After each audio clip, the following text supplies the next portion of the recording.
السلام علیکم، آپ سب کو رمضان مبارک۔ اللہ تعالیٰ نے قرآن میں روزے کو تقویٰ حاصل کرنے کا ذریعہ قرار دیا ہے۔ اے ایمان والو، تم پر روزے فرض کیے گئے ہیں جیسا کہ تم سے پہلے لوگوں پر فرض کیے گئے تھے تاکہ تم متقی بن جاؤ۔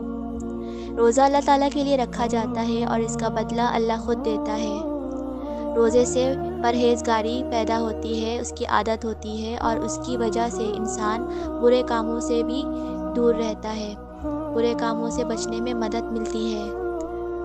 روزہ دار کی دعا افطار کے وقت قبول ہوتی ہے، قرآن سے تعلق مضبوط ہوتا ہے اور رمضان میں زیادہ تلاوت کی جاتی ہے۔ کیا آپ جانتے ہیں کہ رمضان میں روزے رکھنے کے کیا فوائد ہوتے ہیں اور روزہ رکھنے سے جسم پر کیا اثرات ہوتے ہیں؟ تحقیقی رپورٹ سے ثابت ہوا ہے کہ روزوں سے جسمانی وزن میں کمی آتی ہے، بلڈ پریشر گھٹ جاتا ہے، ورم میں کمی آتی ہے، کولیسٹرول کی سطح گھٹ جاتی ہے، دماغی افعال بہتر ہوتے ہیں، کینسر سے بچنے میں ممکنہ مدد ملتی ہے، انسولین کی مزاحمت بہتر ہوتی ہے، نیند پر بھی اثرات مرتب ہوتے ہیں۔ رسول صلی اللہ علیہ وسلم نے فرمایا کہ روزہ ڈھال ہے جب تک اسے توڑا نہ جائے۔ اللہ ہمیں روزہ رکھنے اور اس کی برکتیں سمیٹنے کی توفیق عطا فرمائے۔ روزے کا اصلی مقصد تقویٰ پرہیزگاری ہے۔ رمضان المبارک کے مقدس مہینے میں مسلمانوں کے لیے روزہ رکھنے کے ساتھ ذکر و فکر، تسبیح، کثرت سے تلاوت، نوافل ادا کرنا، صدقہ خیرات دینا، زکوٰۃ نکالنا یہ سب بنتا ہے۔ اس مہینے میں ہر نیک عمل کا ثواب کئی گنا بڑھا دیا جاتا ہے۔ اس کی برکت سے پچھلی زندگی کے تمام گناہ معاف ہو جاتے ہیں۔ اس مہینے میں ایک نیکی فرض کے برابر اور فرض 70 فرائض کے برابر ہو جاتی ہے۔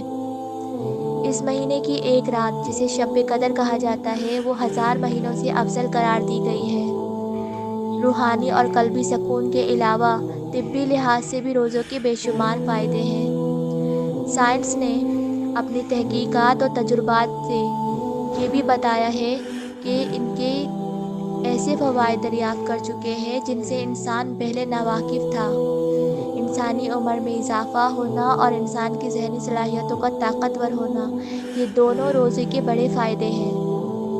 سائنس کی تصدیق سے یہ بھی پتہ چلتا ہے کہ عمر اور دماغی صلاحیتوں میں اضافے کے علاوہ روزہ رکھنے سے معدے کی بیماریاں ٹھیک ہو جاتی ہیں اور نظام ہضم بہتر ہو جاتا ہے۔ شوگر لیول، کولیسٹرول اور بلڈ پریشر میں کنٹرول ہو جاتا ہے۔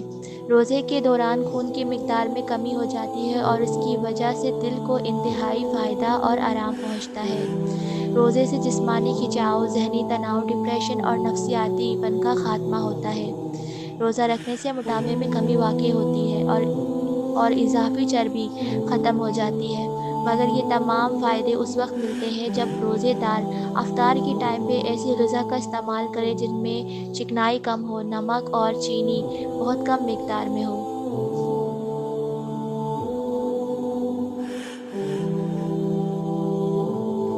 ہر کوئی چاہتا ہے کہ اس کا وزن کم رہے۔ آپ اپنے وزن کو کنٹرول کرنے کے لیے مختلف طریقے اپناتے ہیں اور صحت مند وزن کو کنٹرول کرنے کا بہترین آپشن اپنی بھوک کو کنٹرول کرنا ہے۔ روزہ آپ کو اپنی بھوک کو کنٹرول کرنے میں مدد کرتا ہے اور اس طرح سے آپ کے وزن کو بھی کنٹرول کیا جا سکتا ہے، اور اس پر عمل کرنے کے لیے رمضان میں روزہ رکھنا بہترین آپشن ہے۔ اب تک کے لیے اتنا ہی۔ اگر آپ کو میری ویڈیو اچھی لگی ہو تو میرے چینل کو کریں لائک اینڈ سبسکرائب تاکہ میرے آنے والی ویڈیو کی نوٹیفیکیشن آپ کو مل سکے۔ مجھے دیجیے اجازت، اللہ حافظ۔